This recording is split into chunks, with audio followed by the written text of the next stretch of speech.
Question 6 says a particle of mass m is joined to a very heavy body by a light string passing over a smooth pulley. Both bodies are free to move. The total downward force on the pulley is something that we have to calculate.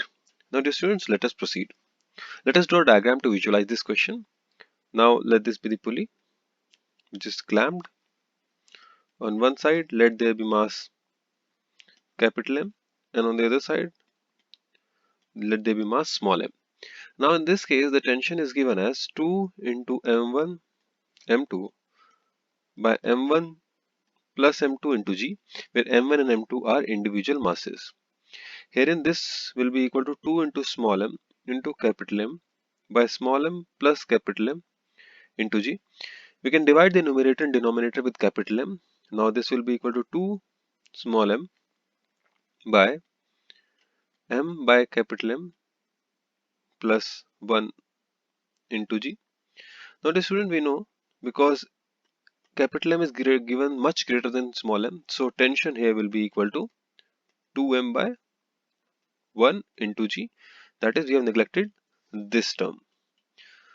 Now dear student, the total downward force here will be equal to, that is here, this will be equal to 2t. So the value of 2t will be equal to 4 small mg. Meaning for this question, the correct answer is option 3. Now let us proceed to the next question. In this next question, if a man is walking on a rough horizontal surface, we have to comment on the direction of the frictional force. If the man is walking in the forward direction, then the frictional force will be in the forward direction as well.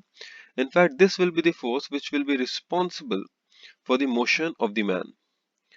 And hence, for this question, the correct answer is option number 2.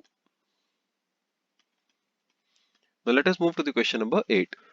Question 8 states, two blocks A and B of same mass and surface finish are sliding on the same surface. The area of contact of A is twice that of B. We have to find out the frictional force between A and the surface, whether it is twice, half, or same, or 4 times that of B. Now, dear students, the frictional force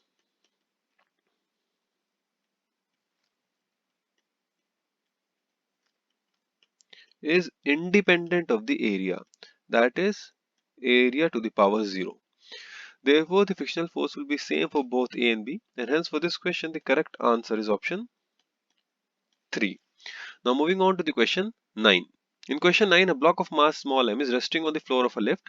The coefficient of friction between the block and the floor of the lift is mu, and the lift is falling freely. The frictional force between the block and the lift is. Dear student, let this be the lift which is falling freely. Let this be the mass. Now there will be an upward normal force on the mass. There will be a downward gravitational force mg.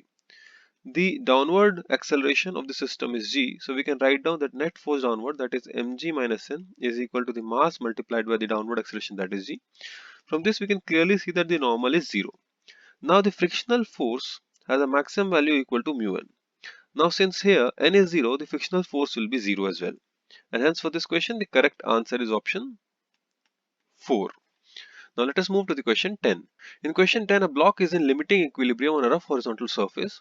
If the net contact force is root 3 times of the normal force, the coefficient of friction between the block and the surface is. Dear students, the net contact force will be equal to F net, and that will be the vectorial summation of the frictional force and the normal force, that is n square plus mu n whole square, because mu n is the frictional force. Now this is given that this is equal to root 3 times n. Now this gives us that under root of 1 plus mu square is equal to root 3, or mu square is equal to 2. That means mu is equal to root 2. And hence for this question the correct answer clearly is option 1.